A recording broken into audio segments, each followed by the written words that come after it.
महाराष्ट्र का वो शहंशाह जिसे हर कोई करता था सलाम। वो न कभी सीएम बने न कभी पीएम बने, फिर भी थे बादशाह। अगर बाला साहेब होते तो ये हाल ना होता। महाराष्ट्र का सबसे बड़ा किंग खुद सीएम लेते थे सलाह। देश का बच्चा बच्चा कहता है अगर बाला साहेब होते तो ये ना होता।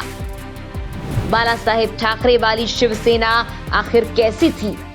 एक दौर था जब महाराष्ट्र में बाला साहेब ठाकरे का नाम गूंजा करता था, जो खुद फैसला करते थे, जिनके दरबार में विधायक और मुख्यमंत्री आते थे, जिनको ऊंची आवाज पसंद नहीं थी, जिनके सामने न किसी मुख्यमंत्री की चलती थी और न ही किसी प्रधानमंत्री की, जिनके नाम से बड़ा बादशाह भी कांपता था। लेकिन बाला साहेब की मौत के बाद शिवसेना में भूचाल सा आ गया।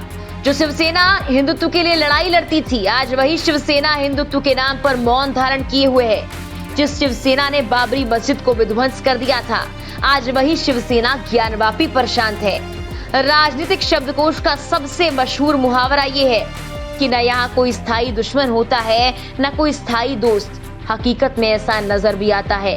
कौन नेता किस खेमे के साथ चला जाए, अनुमान नहीं लगा सकते। महाराष्ट्र में चल रहे मौजूदा सियासी संकट का असल केंद्र यही है। मंत्री एकनाथ शिंदे ने विधायकों की भारी भरकम फौज के साथ शिवसेना से बगावत का बिगुल फूंक दिया है। इतना ही नहीं, शिंदे ने अपने दाव से उद्धव ठाकरे का मुख्यमंत्री आवास से बोरिया बिस्तर बंधवा दिया।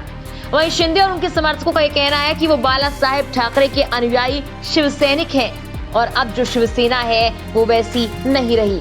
बाला साहेब ठाकरे वाली शिवसेना आखिर कैसी थी? उस शिवसेना में ऐसा क्या था जो अब उद्धव राज में है नहीं?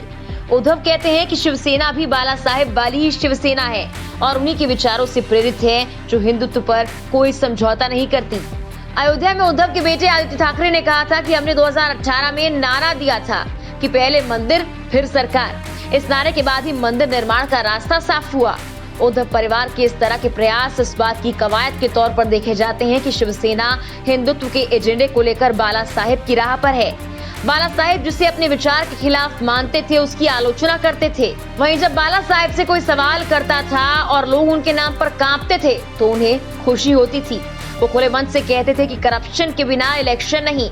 आज उनकी जगह उद्धव ठाकरे शिवसेना को संभाल रहे हैं। बाला साहेब कभी सरकार में नहीं रहे, लेकिन उद्धव 2019 से महाराष्ट्र के मुख्यमंत्री की कुर्सी पर हैं। उद्धव ने सत्ता के लालच में बाला साहेब के आदर्शों को ठुकरा दिया। जब देश में ज्ञानवापी का मुद्दा उठा तो शिवसेना शांत थी। जब देश में महादेव का अपमान किया जा रहा था तो न ठाकरे बोले न कोई और।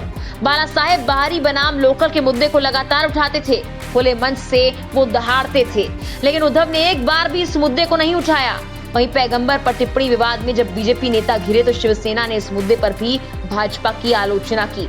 हालांकि बीजेपी राज में मुसलमानों से जुड़े बड़े मुद्दों पर शिवसेना ने भले ही कोई स्टैंड नहीं लिया, लेकिन मुस्लिम समुदाय से जुड़े मसलों पर उसका रुख कड़ा भी नजर आया। अब बाला साहेब नहीं है और पार्टी विवादों से भी दूर है। उद्धव को पूरे देश के सामने ये कहना पड़ा कि अगर किसी शिवसैनिक को लगता है कि मैं सक्षम नहीं हूं तो वो आए और मेरा इस्तीफा खुद राज्यपाल को सौंप जाए। यानी कि उद्धव 5 साल भी अपने दम पर सरकार नहीं चला पाए। Bureau report, news watch India.